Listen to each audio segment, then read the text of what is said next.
Bismillahirrahmanirrahim. Alhamdulillah Rabbil alamin. Wa asyhadu an la ilaha illallah wahdahu la syarika lah. Wa asyhadu anna Muhammadan abduhu wa rasuluhu sallallahu alaihi wa ala alihi wa ashabihi wa tabi'ina lahum bi ihsanin ila yaumiddin wa sallama tasliman katsiran amma ba'd. Alhamdulillah, segala puji tentunya hanyalah untuk Allahu Rabbul Alamin, Rabb semesta alam. Dialah yang memiliki nama-nama yang husna dan sifat-sifat yang ulia, dan darinya lah seluruh nikmat. Wa ma bikum min ni'matin fa min Allah. Maka nikmat apa saja yang sampai kepada kalian adalah berasal dari Allah. Dan semoga Allah SWT menjadikan kita termasuk orang-orang yang pandai bersyukur kepadanya. Salawat dan salam semoga senantiasa Allah SWT limpahkan kepada Nabi kita Muhammad sallallahu alaihi wasallam, keluarga beliau, para sahabat beliau, dan orang-orang yang mengikuti mereka dengan baik sampai akhir zaman. Para ikhwah dan juga para akhwat, hadirin dan juga hadirat yang dimuliakan oleh Allah SWT, alhamdulillah berbahagia sekali pada sore hari ini bisa bertemu dengan antum semuanya dalam rangka untuk kembali menambah semangat, menambah keimanan di dalam diri kita masing-masing, mengetahui betapa besarnya kedudukan sunnah Rasulullah SAW, pengagungan terhadap sunnah. Yang dimaksud dengan sunnah di sini secara bahasa adalah jalan, dan yang dimaksud secara istilah adalah jalan Rasulullah SAW. Pengagungan terhadap sunnah adalah pengagungan terhadap sunnah Nabi Muhammad SAW. Dan sunnah beliau SAW adalah jalan beliau, jalan hidup beliau. Dan jalan hidup beliau SAW tercantum di dalam Al-Quran dan juga hadis. Apa yang ada di dalam Al-Quran itu adalah jalan hidup beliau SAW. Kana khuluquhul Quran, kata Ummul Mukminin Aisyah. Dahulu akhlak Nabi SAW adalah Al-Quran. Itulah yang beliau amalkan di dalam kehidupan beliau sehari-hari. Dan apa yang ada di dalam hadis-hadis beliau SAW, baik berupa ucapan maupun perbuatan ataupun takrir, maka itu juga termasuk jalan hidup Nabi SAW. Sehingga sunnah yang kita maksud dalam kajian kali ini adalah jalan hidup beliau SAW secara umum, baik yang tertera di dalam Al-Quran maupun yang tertera di dalam hadis Nabi SAW. Baik yang berkaitan dengan masalah akidah, masalah ibadah, masalah akhlak dan juga muamalah. Maka itu semuanya adalah sunnah beliau sallallahu alaihi wasallam. Dan dari sini kita memahami bersama bahwasanya sunnah Nabi sallallahu alaihi wasallam adalah agama Islam itu sendiri. Sunnah Nabi sallallahu alaihi wasallam adalah agama Islam itu sendiri. Sehingga tidak heran apabila Al-Imam Al-Barbahari rahimahullah di dalam Syarh Sunnah di awal kitab beliau mengatakan i'lamu anna al-islam huwa sunnah wa sunnatu hiya al-islam. Ketahuilah bahwasanya Islam itu adalah sunnah dan sesungguhnya sunnah adalah Islam.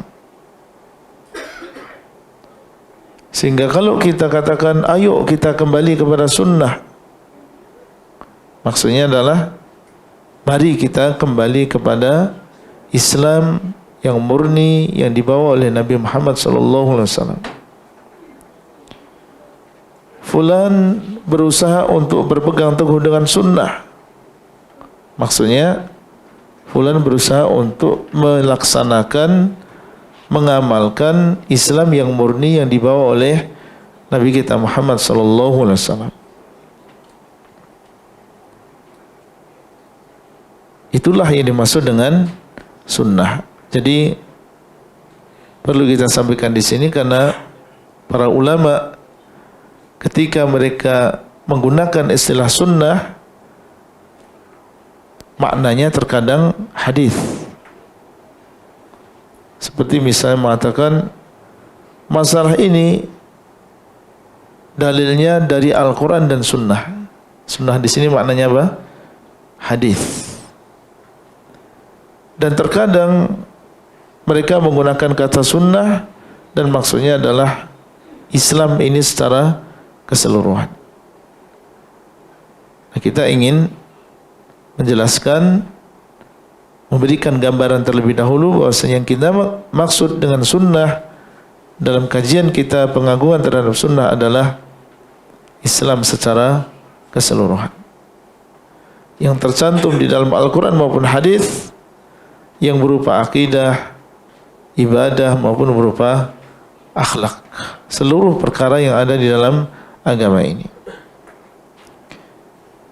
Bapak Ibu sekalian, ikhwah dan juga akhwat yang dimuliakan oleh Allah SWT,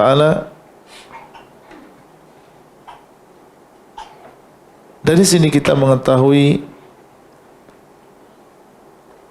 keagungan sunnah karena dia adalah Islam itu sendiri.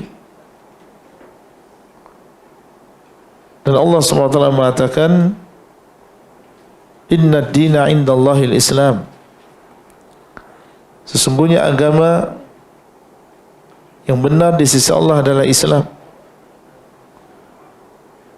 Wa man yabtaghi ghairal islami dinan falan yuqbala minhu wa huwa fil akhirati minal khasirin. Dan barang siapa yang mencari selain agama Islam, maka tidak diterima darinya dan di akhirat dia termasuk orang-orang yang merugi.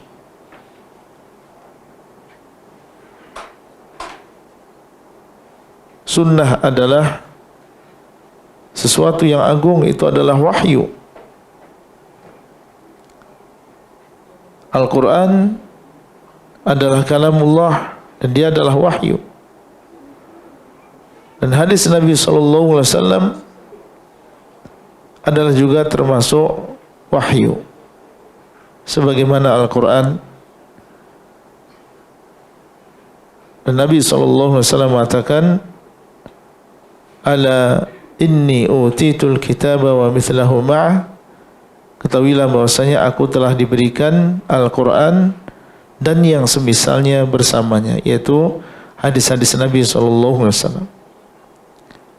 Artinya keduanya sama-sama wahyu. Maka tentunya termasuk kewajiban kita adalah mengagungkan sunnah, mengagungkan apa yang diagungkan oleh Allah. Karena Allah SWT mengagungkan Al-Quran, mengagungkan hadis. Maka seorang muslim berkewajiban untuk mengagungkan apa yang diagungkan oleh Allah SWT. Dan Allah SWT mengatakan, "Dzalika wa may yu'azzim sya'airallah fa innaha min taqwal qulub." Ketahuilah bahwasanya barang siapa yang mengagungkan syiar-syiar Allah, maka yang demikian adalah termasuk ketakwaan di dalam hati. Barang siapa yang mengagungkan syiar Allah, termasuk di antaranya adalah mengagungkan Islam, mengagungkan sunnah Nabi SAW, mengagungkan Al-Quran dan juga hadis, maka ini adalah termasuk ketakwaan di dalam hati seseorang. Semakin tinggi kualitas takwa yang ada di dalam dirinya, maka akan semakin dia mengagungkan sunnah.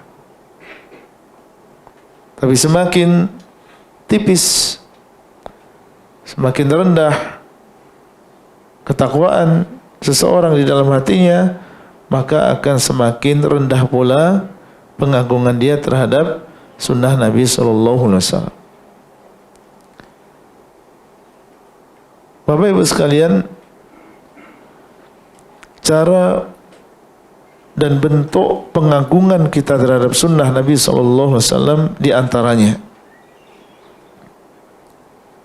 kalau kita memang menganggap sunnah beliau adalah sesuatu yang besar, sesuatu yang agung, sesuatu yang tinggi derajatnya, maka di antara bentuk pengagungan terhadap sunnah beliau di dalam kehidupan kita sehari-hari adalah dengan mengikuti dan meneladani Rasulullah SAW. Kalau memang itu adalah sesuatu yang besar bagi kita, maka seseorang akan mengikuti sunnah beliau. Dalam sebuah ayat Allah SWT mengatakan, "Laqad kana lakum fi Rasulillahi uswatun hasanah liman kana yarjullaha wal yawmal akhir wa dzakarallaha katsira." Sungguh ada di dalam diri Rasulullah SAW teladan yang baik. Bagi siapa? Ternyata bagi orang-orang yang memiliki sifat berikut. Pertama, liman kana yarjullaha wal yawmal akhira wa dzakarallaha katsira. Liman kana yarjullah, barang siapa yang untuk orang yang mengharap Allah, yang ikhlas,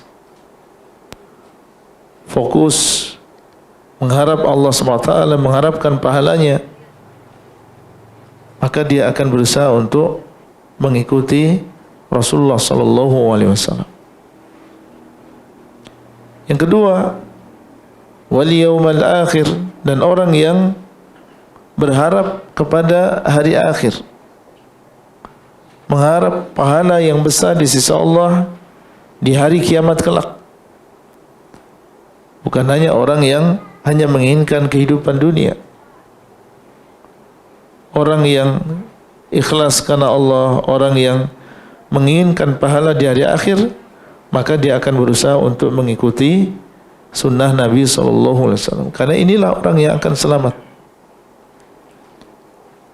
Inilah orang yang akan tenang menghadapi hari tersebut.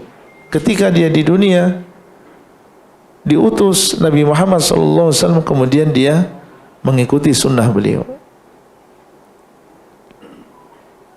Maka ketika datang di hari kiamat bertemu dengan Allah yang telah mengutus beliau SAW, maka dia akan tenang.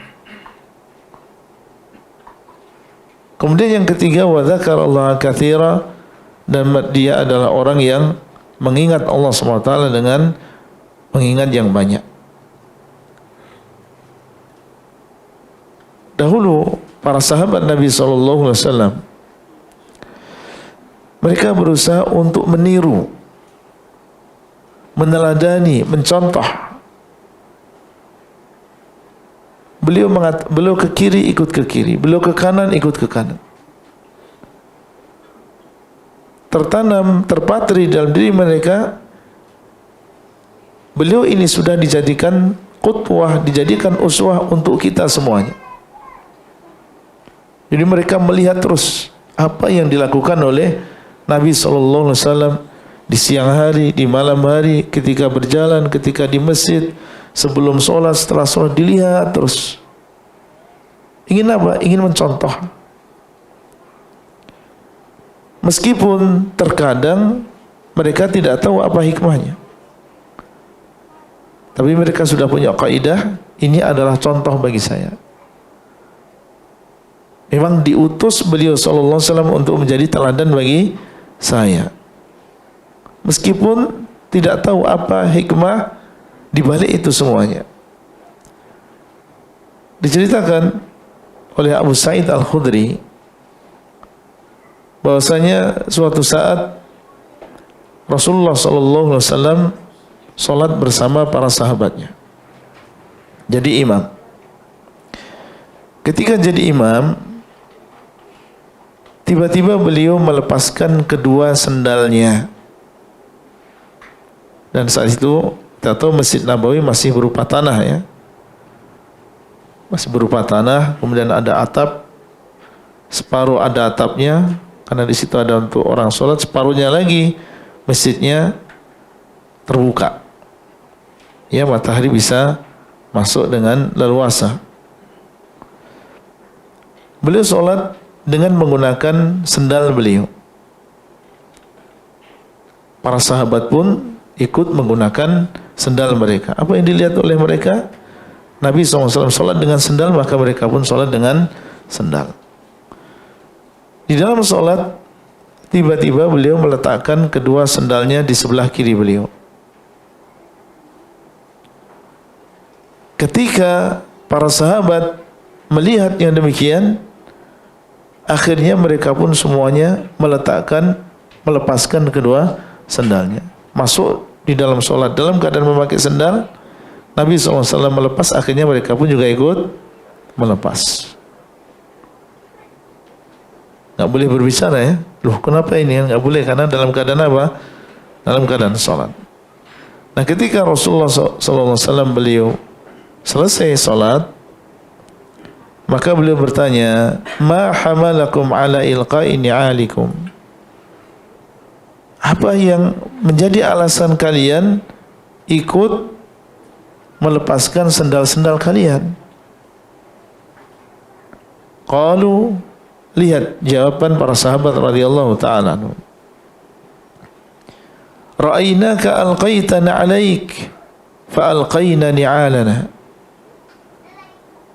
Kami melihat engkau melepaskan dua sandalmu, maka kami pun juga melepaskan kedua sandal kami.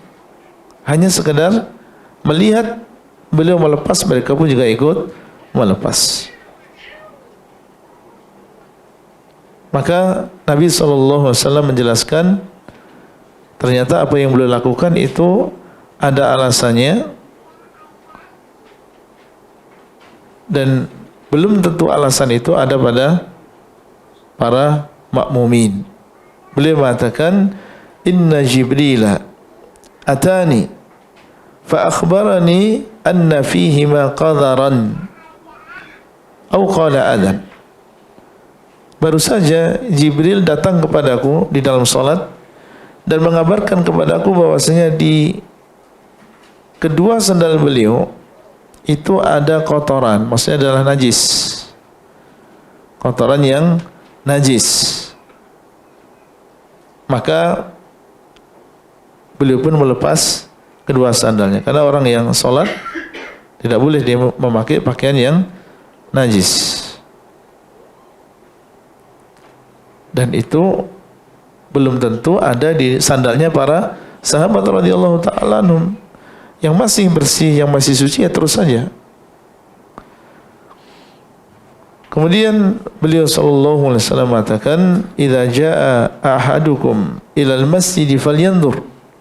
Kalau salah seorang di antara kalian datang ke masjid, maka hendaklah dia melihat, fa in ra'a fi na'alaihi qadaran aw adan falyamsahhu wal yusalli fihima. Kalau dia melihat di dalam kedua sandalnya ada sesuatu yang najis, maka hendaklah dia usapkan.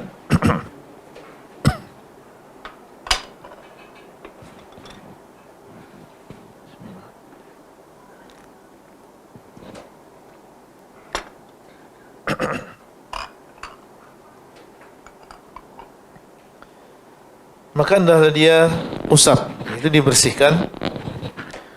Wal yusalli fihima, kemudian silahkan dia menggunakan kedua sandal tersebut untuk sholat. Ini kalau memang seseorang ingin sholat dengan sandalnya. Tapi kalau tidak, seperti yang ada di zaman sekarang,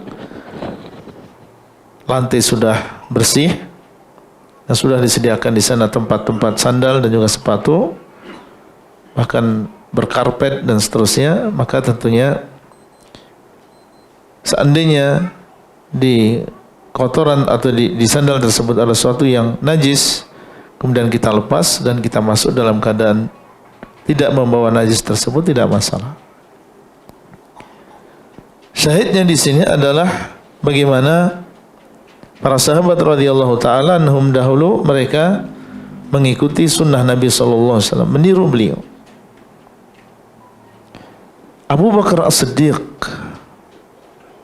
dinamakan As-Siddiq karena beliau sangat membenarkan Nabi SAW, sangat mengikuti beliau. Beliau cerita, dan beliau sejak Nabi SAW menjadi seorang Nabi, termasuk orang yang pertama-tama masuk Islam, mengikuti peperangan beliau, menemani hijrah beliau, membantu dakwah beliau. Tentunya orang yang seperti ini sudah ribuan hadis yang beliau dengarkan dari Nabi SAW. Kita lihat pengakuan beliau. Wa inni wallahi la ada'u amran ra'aitu Rasulullah sallallahu alaihi wasallam yasna'uhu fihi illa sana'tuhu. Dan aku demi Allah, sampai beliau bersumpah ini. Dan ketika orang seperti Abu Bakar As-Siddiq bersumpah, dan beliau adalah seorang siddiq, orang yang jujur, orang yang membenarkan. Seandainya beliau tidak bersumpah, kita benarkan beliau. Lalu bagaimana seandainya beliau menguatkan ucapannya dengan cara bersumpah? Wa inni wallah, dan aku demi Allah tidaklah meninggalkan sebuah perkara yang aku lihat Rasulullah sallallahu alaihi wasallam melakukannya kecuali aku juga ikut melakukannya. Tidaklah aku melihat beliau melakukan sebuah perkara kecuali aku juga ikut melakukannya.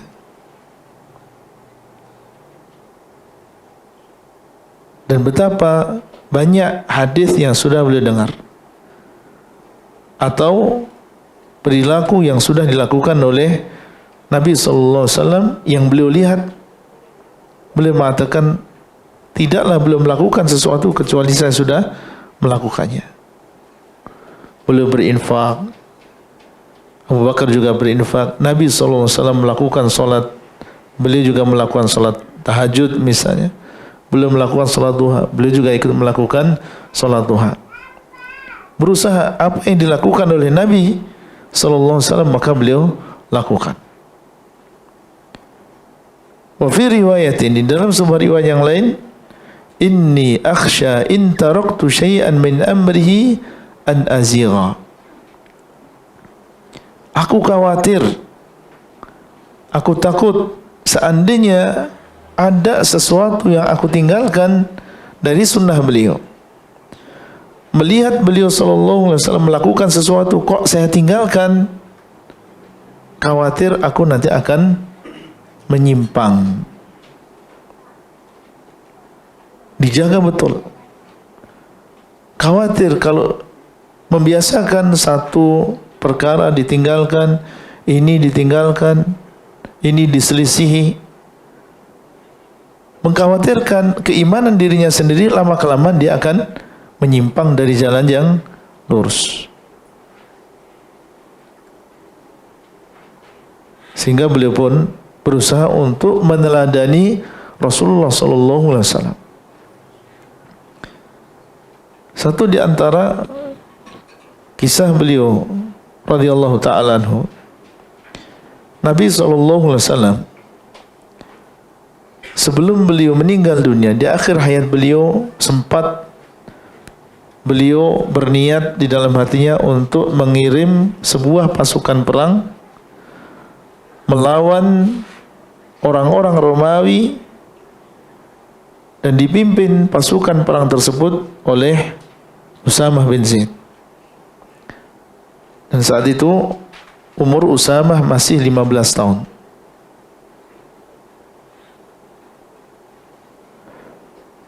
Qaddarallah, sebelum dilepas pasukan perang tersebut, Nabi SAW meninggal dunia.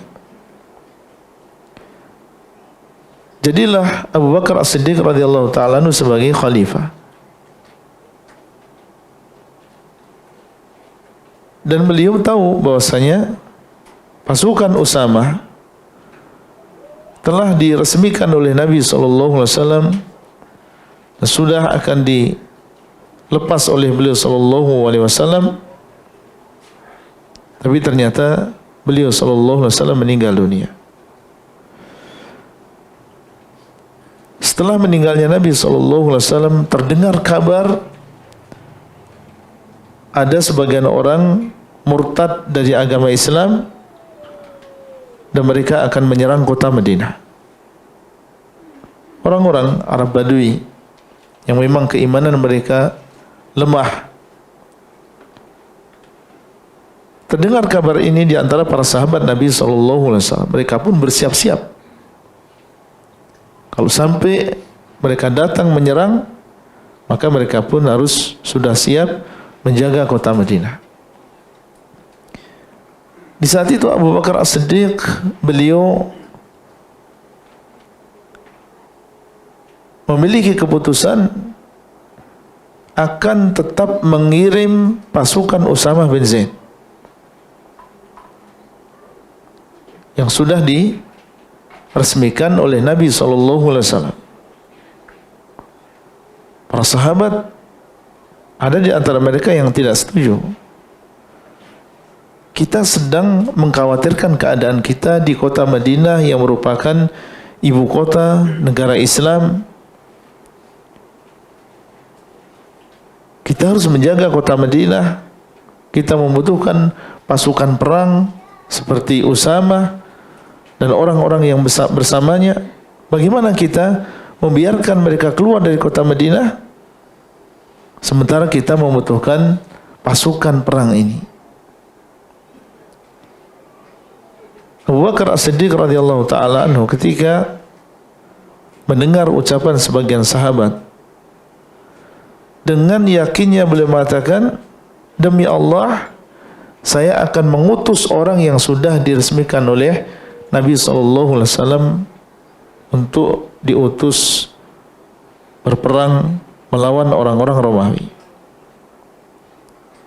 Tidak ada keraguan di dalam beliau, di dalam diri beliau untuk mengikuti, meneladani, mencontoh apa yang sudah dilakukan oleh Nabi SAW. Kalau memang ini sudah menjadi keputusan beliau, saya yakin di balik ini semua ada hikmah.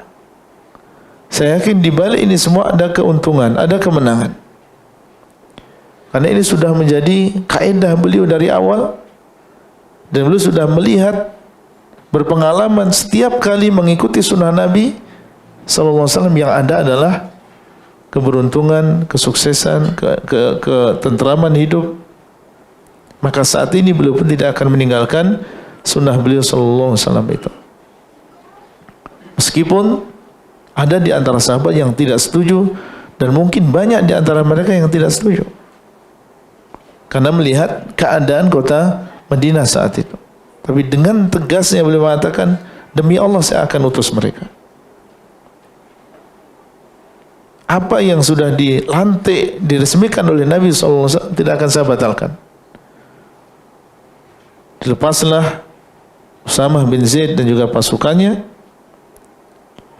Ketika mereka melewati sebuah kabilah di antara kabilah-kabilah Arab,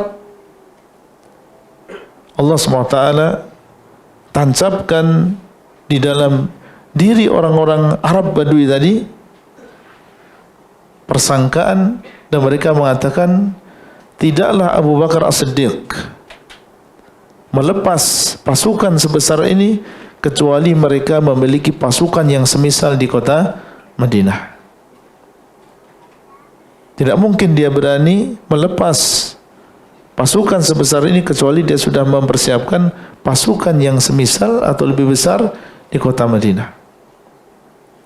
Akhirnya mereka pun mundur, tidak jadi untuk menyerang kota Madinah. Ketika melewati pasukannya kabilah yang lain juga demikian. Sampai akhirnya Usamah sampai ke tempat peperangan dan berhasil memenangkan peperangan, kembali lagi ke kota Madinah, dan alhamdulillah kota Madinah dalam keadaan aman.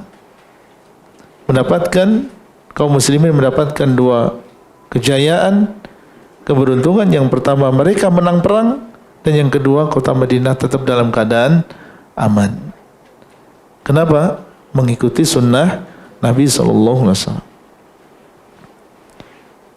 Ini contoh bagaimana para sahabat Nabi SAW mengagungkan sunnah beliau.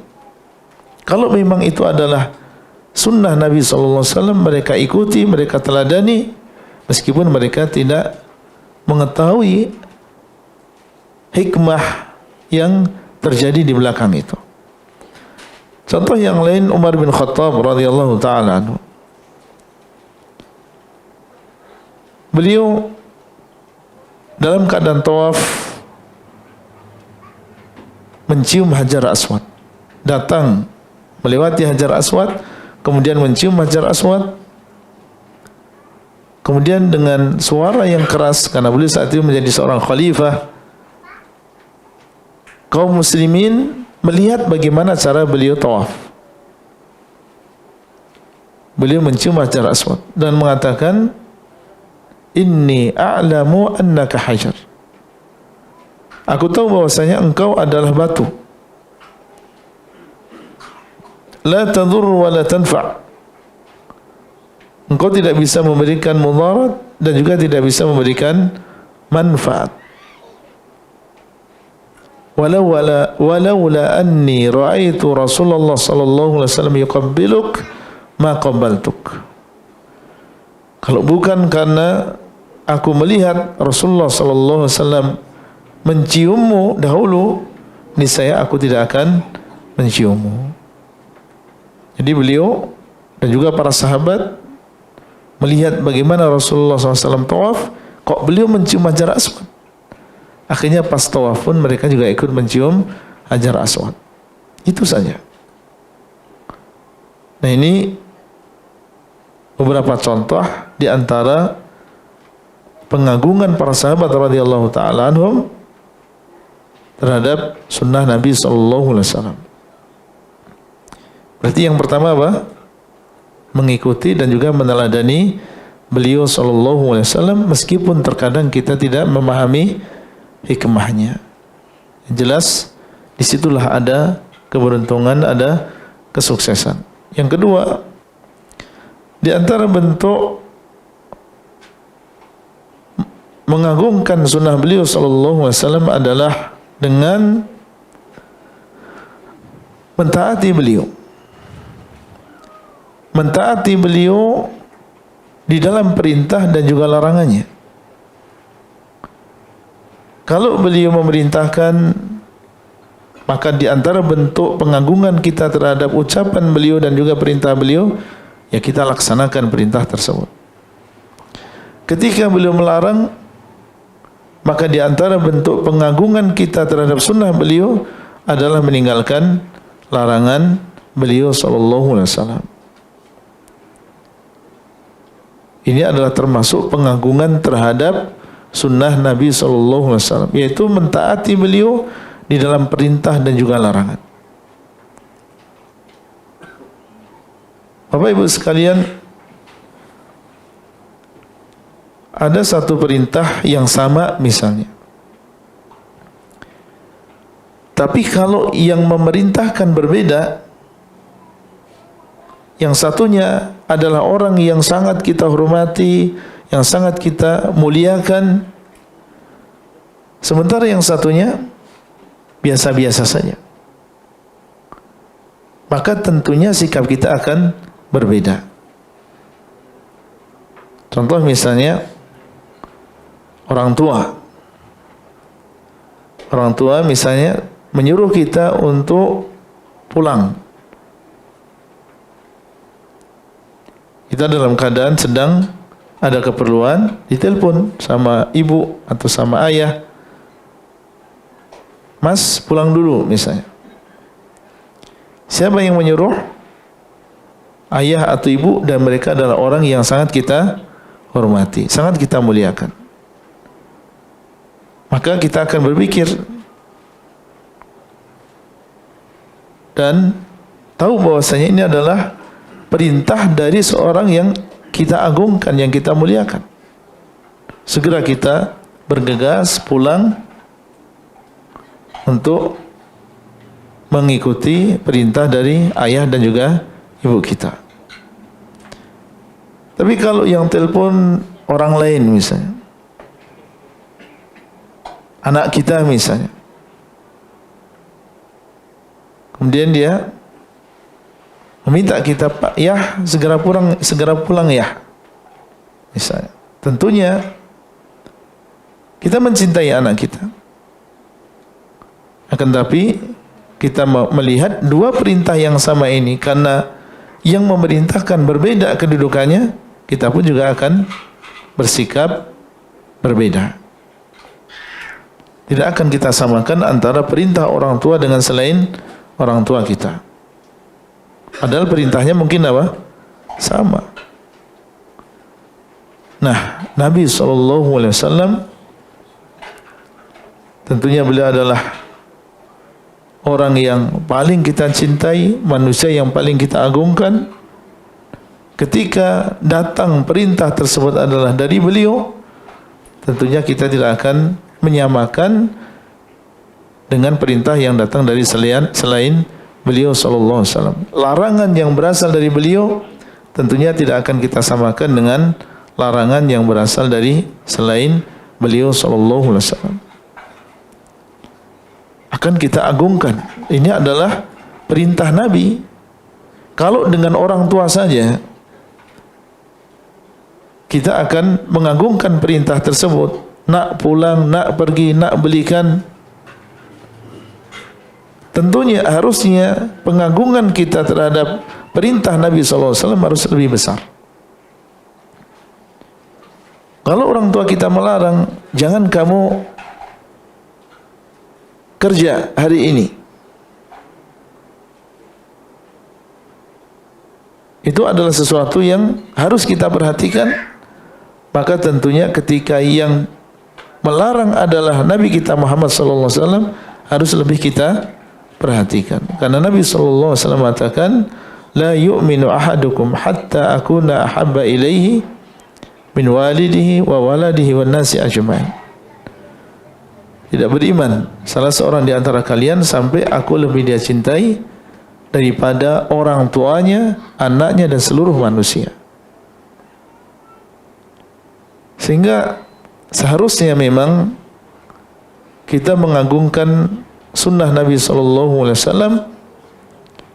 Kalau ada perintah dari Nabi SAW, maka kita kerjakan, dan kalau datang larangan dari beliau maka kita tinggalkan. Beliau sallallahu alaihi wasallam mengatakan, "Ma nahaitukum anhu fajtanibuh wa ma amartukum bihi fa'tu minhu mastata'tum." Apa yang aku larang maka hendaklah kalian jauhi, dan apa yang aku perintahkan maka hendaklah kalian lakukan sesuai dengan kemampuan kalian. Ada satu kisah, dan mungkin ini cocok untuk contoh bagi yang pertama tadi, yaitu tentang meneladani Nabi sallallahu alaihi wasallam. Mumpung ingat, Al-Imam Ahmad bin Hanbal, murid dari Al-Imam Syafi'i rahimahullah, ahli hadis, melanglang buana, melakukan rihlah, perjalanan yang panjang, mendengar hadis, mengumpulkan hadis, membukukan. Beliau mengatakan bahasanya, tidaklah aku menulis sebuah hadis kecuali aku mengamalkan hadis tersebut. Ini bukan kesombongan, tapi ingin mendorong kita semuanya bahwasanya menuntut ilmu itu tujuannya adalah untuk diamalkan. Tidaklah aku menulis hadis kecuali aku mengamalkan hadis tersebut. Sampai suatu saat beliau menceritakan, saya membaca hadis di mana Nabi SAW memanggil seorang tukang bekam, hijamah. Kemudian setelah dibekam, maka beliau memberikan ujrah, memberikan upah 1 dinar. Maka Al-Imam Ahmad rahimahullah ketika membaca hadis ini, beliau mengundang satu orang tukang bekam. Setelah selesai beliau berikan 1 dinar. 1 dinar kalau digramkan itu 4/4 gram. Berapa ringgit itu? 1 gram berapa ringgit, Pak? Hah? 1000. 1 gram 300 ringgit. Berarti 4 gram 1200. Tambah 1/4. 75. 1275 ringgit.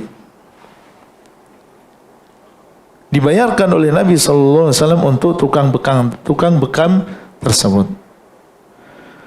Taib, antum kalau mengundang tukang bekam antum bayar berapa di sini? Berapa ringgit? Hah? 100. Ada yang pernah bayar 500? Hah? Taib. Ada yang pernah bayar 1000 ringgit? Apalagi 1000. Nabi SAW ngasih 1 dinar.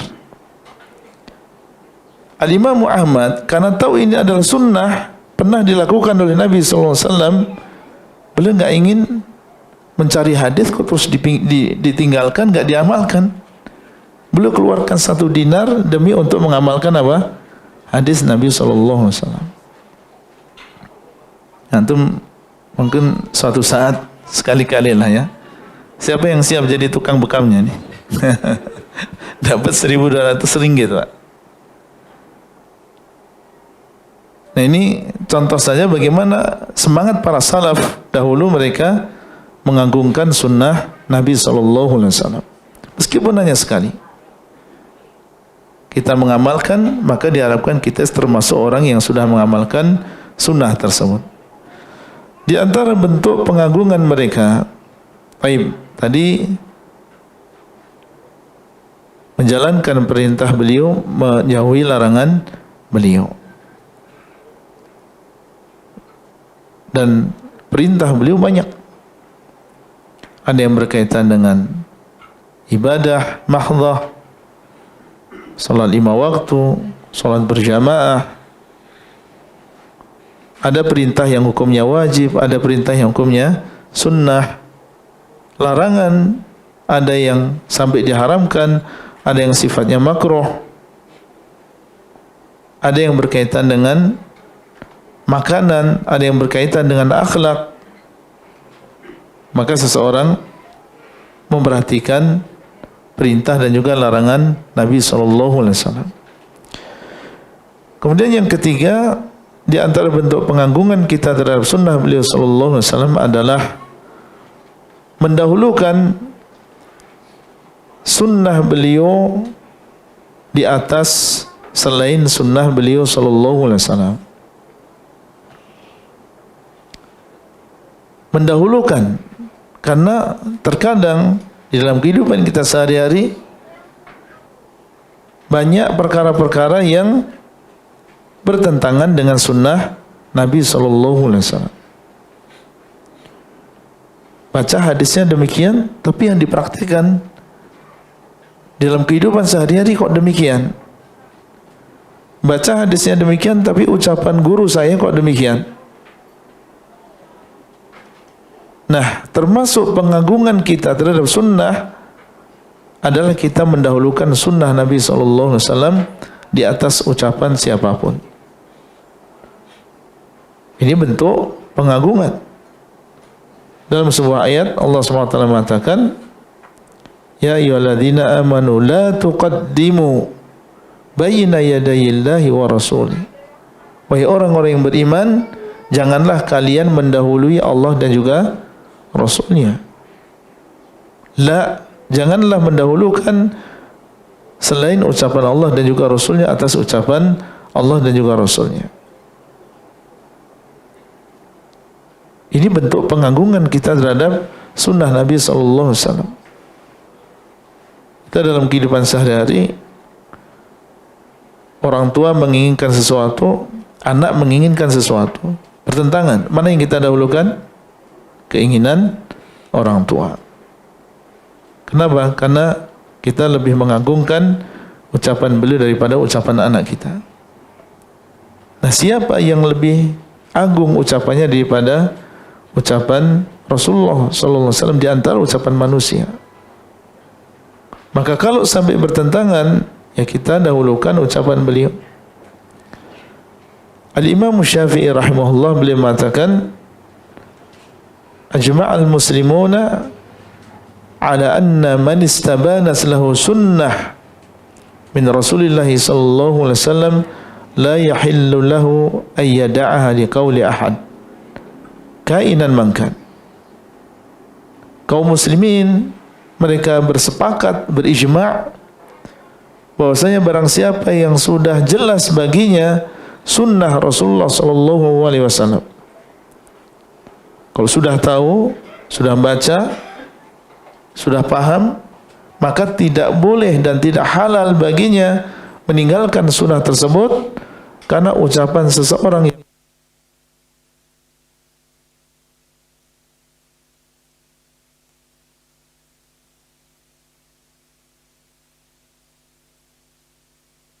baik.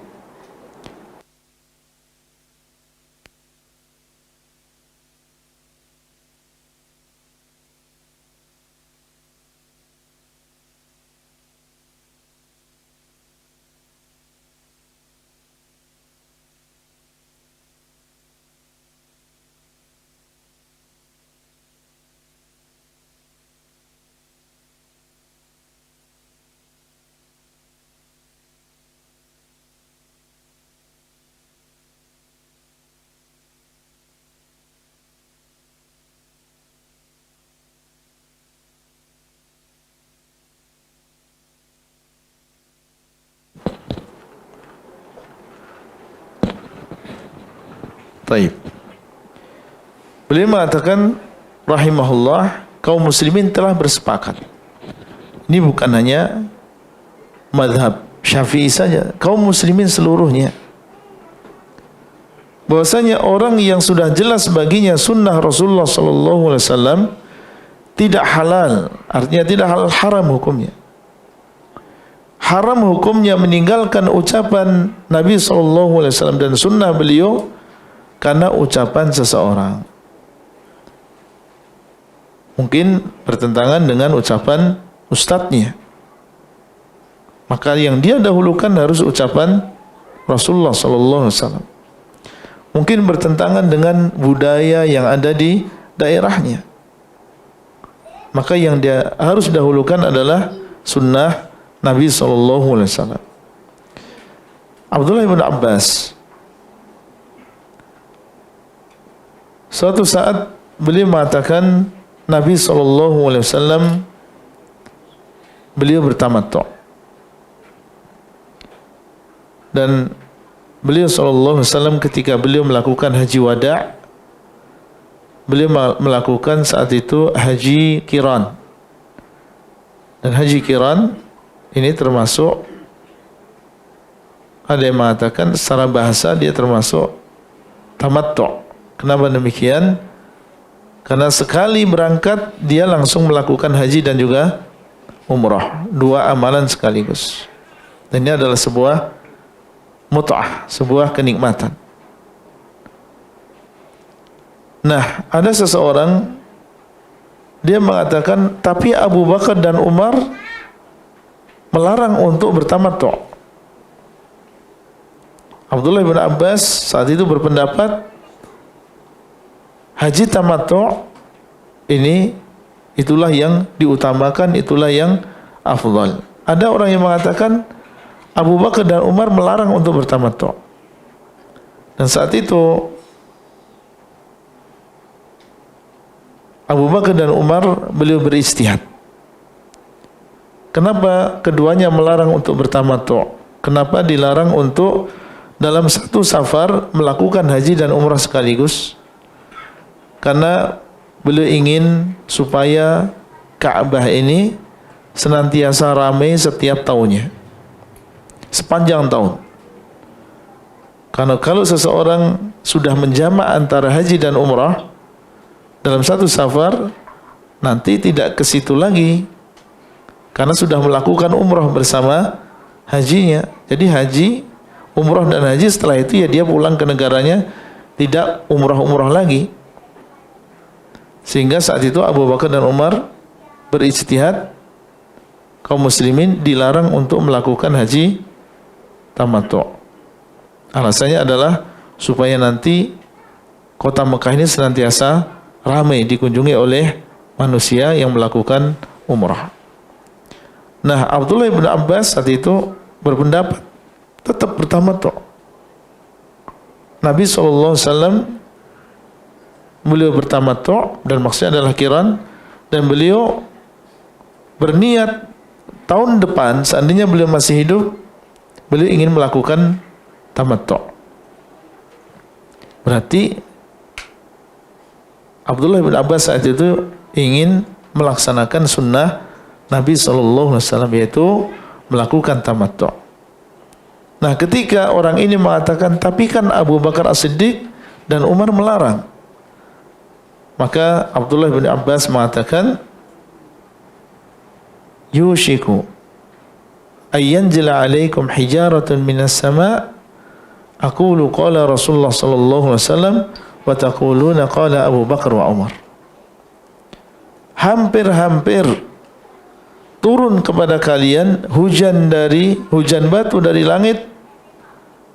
Maksudnya adalah bencana, musibah yang besar, dengan sebab aku berkata, Rasulullah SAW bersabda, kemudian kalian mengatakan, Abu Bakar dan Umar mengatakan demikian dan demikian. Kok berani saya menyebutkan hadis Nabi, kemudian engkau mengatakan, tapi kan Abu Bakar mengatakan demikian, tapi kan Umar mengatakan demikian. Lalu bagaimana seandainya Abdullah bin Abbas mendengar ucapan sebagian orang di zaman kita yang mempertentangkan antara ucapan Rasulullah SAW dengan ustadznya atau dengan kiainya? Sehingga termasuk kewajiban seorang muslim, dan ini adalah termasuk pengagungan terhadap sunnah Nabi SAW, adalah mendahulukan sunnah beliau di atas ucapan seluruh manusia. Kemudian yang terakhir di antara bentuk pengagungan terhadap sunnah adalah kita kembali apabila terjadi perselisihan, pertikaian, perseteruan di antara sesama muslim untuk mengembalikan keputusannya kepada sunnah Nabi sallallahu alaihi wasallam. Fa in tanaza'tum fi syai' farudduhu ila Allahi war Rasul. In kuntum tu'minuna billahi wal yawmil akhir. Kalau kalian berselisih dalam sebuah perkara, maka hendaklah kalian kembalikan kepada Allah dan juga Rasulnya. Dikembalikan kepada Allah yaitu kepada Al-Quran, dikembalikan kepada Rasul yaitu kepada sunnah Nabi sallallahu alaihi wasallam. Kalau memang terjadi perselisihan di antara kita, kadang sesama muslim terjadi perselisihan. Ada yang mengatakan ini boleh, ada yang mengatakan ini tidak boleh. Ada yang mengatakan halal, ada yang mengatakan haram. Ada yang mengatakan boikot, ada yang mengatakan tidak boikot. Ada yang mengatakan disyariatkan perang, ada yang mengatakan tidak disyariatkan perang. Perselisihan di antara kaum muslimin. Bagaimana kewajiban seorang muslim dan muslimah? Kembalikan itu semuanya kepada sunnah Nabi SAW. Dan yakin bahwasanya di dalam sunnah beliau itulah yang harus diikuti. Dan ini kewajiban. Dan ini adalah bukti keimanan. Fala wa rabbika la yu'minun. Maka demi Rabbmu, mereka tidak akan beriman, tidak dinamakan beriman, hatta yuhaqqimuka fima syajara bainahum, sampai mereka menjadikan engkau wahai Muhammad sebagai hakim, sebagai pemberi keputusan di dalam perkara yang mereka saling berselisih di dalamnya. Jadi seorang muslim jangan kemana-mana, kembali kepada sunnah Nabi SAW. Kemudian thumma la yajidu fi anfusihim harajan mimma qadaita. Kemudian mereka tidak menemukan di dalam diri mereka rasa berat di dalam apa yang sudah diputuskan oleh Nabi SAW. Kalau memang itu adalah keputusan Nabi SAW, ya sudah. Sama dengan pendapat saya atau pendapat temannya, sesuai dengan keinginan saya atau tidak sesuai dengan keinginan saya. Kalau memang itu adalah keputusan dari Nabi SAW, maka dia tidak akan berat hati untuk mengikuti keputusan Nabi SAW. Bukan kemudian, waduh ternyata kok yang benar teman saya. Akhirnya dia menolak sunnah Nabi SAW karena ternyata sunnah beliau sesuai dengan apa yang diucapkan oleh temannya. Ini bukan sikap seorang muslim. Demi Rabbmu mereka tidak beriman sampai kita kembali kepada sunnah Nabi SAW ketika saling berselisih. Wa yusallimu taslima, dan mereka berserah diri dengan sebenar-benar penyerahan diri, pasrah total. Kalau memang ini adalah keputusan Nabi SAW, maka saya siap untuk mencabut kembali ucapan saya dan mengikuti sunnah beliau.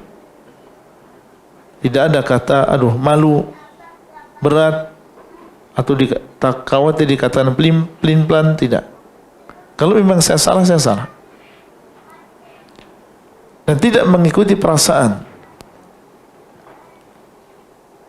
tidak mengikuti sekedar semangat atau perasaan. Kalau memang sunnah Nabi SAW bertentangan dengan perasaan dia, maka dia tinggalkan perasaannya. Kalau memang sunnah Nabi SAW bertentangan dengan mimpi dia, maka dia tinggalkan mimpinya. Kembali kepada sunnah Nabi SAW.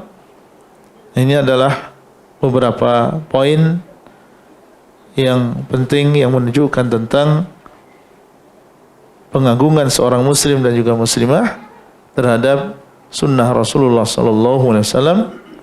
Wallahu ta'ala a'lam. Mungkin ada yang ingin disampaikan atau pertanyaan yang berkaitan dengan materi. Setelahnya kita insyaallah akan melakukan salat isya secara berjamaah. Nah.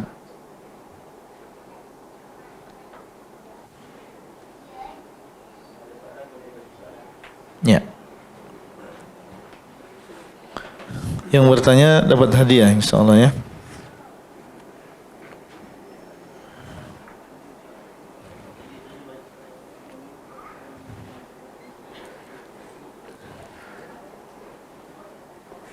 Fadal. Fadal, Pak. Assalamualaikum warahmatullahi wabarakatuh.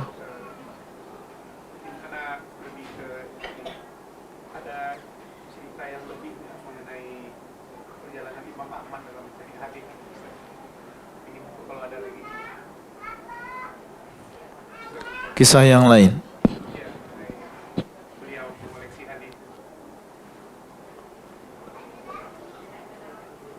Iya. Barakallahu fikum. Sebenarnya banyak ya. Beliau adalah imam di antara imam-imam Ahlus Sunnah wal Jamaah dan dikenal sebagai keahliannya dalam masalah hadis dan juga masalah fikih sekaligus. Beliau adalah imam dalam masalah fikih dan juga imam dalam masalah hadis. Dan kita mengetahui bagaimana musibah, ujian yang beliau hadapi ketika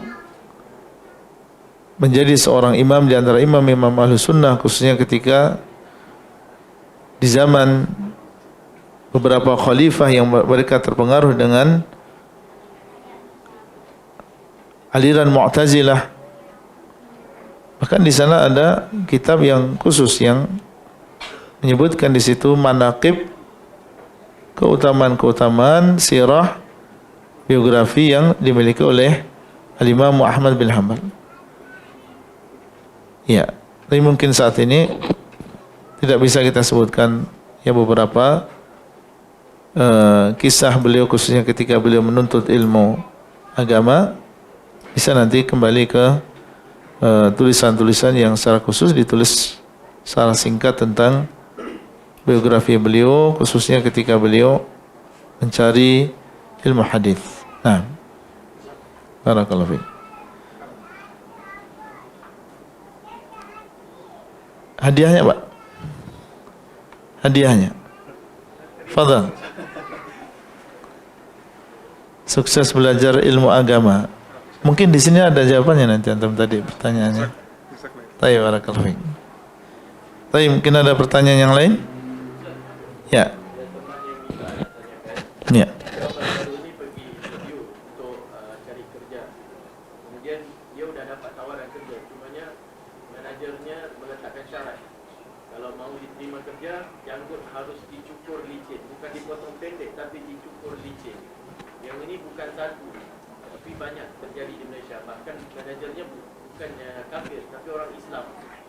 Bahkan mereka sering memberi hujah Islam itu menggalakkan kemasan, kebersihan. Jadi antum perlu cukur janggut. Banyak yang begitu. Jadi beliau mengambil tindakan untuk tidak terima kerja itu. Jadi dalam pandangan Ustaz, adakah ini tindakan yang betul ataupun salah ataupun kita tak boleh nasihatkan? Ya. Membiarkan atau memelihara jenggot bagi seorang Muslim ini adalah sebuah kewajiban. Nabi SAW dalam beberapa lafaz hadis mengatakan a'ful liha waffirul liha, dan maknanya adalah biarkanlah, yaitu ketika Allah SWT mentakdirkan untuk seorang laki-laki keluar rambut di janggutnya atau keluar jenggotnya, maka kewajiban dia adalah membiarkan jenggot tersebut tumbuh, dan diharamkan untuk memotongnya, apalagi membersihkannya secara bersih, ya mencukur habis. Ini adalah sunnah Nabi SAW. Sehingga dahulu para sahabat radhiyallahu taala anhum, apabila mereka memiliki jenggot yang mereka biarkan. Para tabi'in juga demikian. Para tabi'in juga demikian. Para imam-imam, baik Imam Syafi'i, Imam Ahmad, Imam Malik, Imam Abu Hanifah juga demikian. Bahkan kalau kita lihat para pahlawan, ya, atau mungkin ada gambar misalnya seorang sunan atau wali songo, kita lihat mereka juga membiarkan jenggotnya. Atau Kiai Ahmad Dahlan, Hashim Asy'ari dan yang lain, mereka juga memelihara jenggotnya karena memang ini adalah sunnah Nabi SAW. Sehingga wallahu alam, kalau memang dari awal manajer tersebut mensyaratkan demikian, maka seorang muslim mencari pekerjaan yang lain. Kalau masih bisa ditawar, dijelaskan, antum adalah seorang muslim, saudara saya, sama-sama kita mengikuti Nabi Muhammad SAW, kita percaya dengan Al-Quran dan hadis, maka ini adalah hadis Nabi SAW. Ana hanya sebagai seorang muslim, saudara antum ingin menjalankan sunnah Nabi SAW, dan saya ingin bekerja di tempat antum, dan insya Allah saya bisa menjaga amanah kalau memang saya diterima di sini. Saya takut kepada Allah, dan agama saya melarang saya untuk mengkhianati, agama saya melarang kita semuanya untuk berbohong dan seterusnya. Kalau antum terima, alhamdulillah. Tapi kalau misalnya engkau tidak menerima karena saya tidak mau mencukur jenggot, maka enggak apa-apa. Rezeki Allah luas, semoga Allah SWT memberikan rezeki, memberikan pekerjaan. Seandainya dia mengatakan demikian kemudian diterima, alhamdulillah. Kalau tidak, ya sudah, dia mencari pekerjaan yang lain. Wallahu ta'ala a'lam. Taib. Yang titip ke antum jauh atau dekat? Orang sini atau orang Indonesia? Orang Malaysia. Berarti bisa titip? Bisa ya? Bisa titip? Ada orangnya? Masya Allah. Masya Allah. Barakallahu fiik. Masya Allah. Ayakallah. Yana, sehat ya? Fadal. Ayakallah. Taib. Satu lagi mungkin ada yang bertanya? Antum, fadal.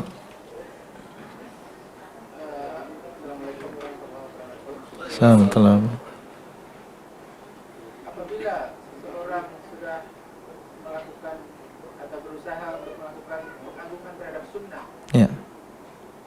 apakah serta-merta ia bisa termasuk ke dalam golongan ahli sunnah? Sedangkan mungkin belum bisa melakukan pengagungan itu secara menyeluruh, artinya baru bisa melaksanakan sunnah-sunnah secara sebagian, atau mungkin dia masih melakukan amalan atau perbuatan yang menyelisih sunnah karena belum sampainya ilmu kepada orang sunnah. Ya. Apakah ketika seseorang sudah mulai melaksanakan sebagian sunnah Nabi SAW, mulai muncul di dalam hatinya pengagungan terhadap sunnah, langsung bisa dikatakan dia sebagai seorang ahlu sunnah? Apa yang dimaksud dengan ahlu sunnah? Ahli artinya adalah orang yang paling dekat, orang yang paling khusus. Makanya ada ahli gigi karena dia adalah orang yang paling ahli dalam, orang yang sangat ahli, orang yang sangat terampil, orang yang sangat pengalaman dalam masalah gigi. Ahli bangunan juga demikian. Ahli sunnah dinamakan ahli sunnah karena dekatnya mereka dengan sunnah Nabi SAW. Mereka mempelajari, mereka mengamalkan, dan mereka bersabar dalam mempelajari dan juga mengamalkan sunnah Nabi SAW. Maka pantaslah mereka dinamakan sebagai ahlu sunnah. Maka seorang muslim hanya sekedar dia melakukan satu atau dua perintah, maka tidak bisa kemudian dikatakan sebagai ahlu sunnah secara khusus.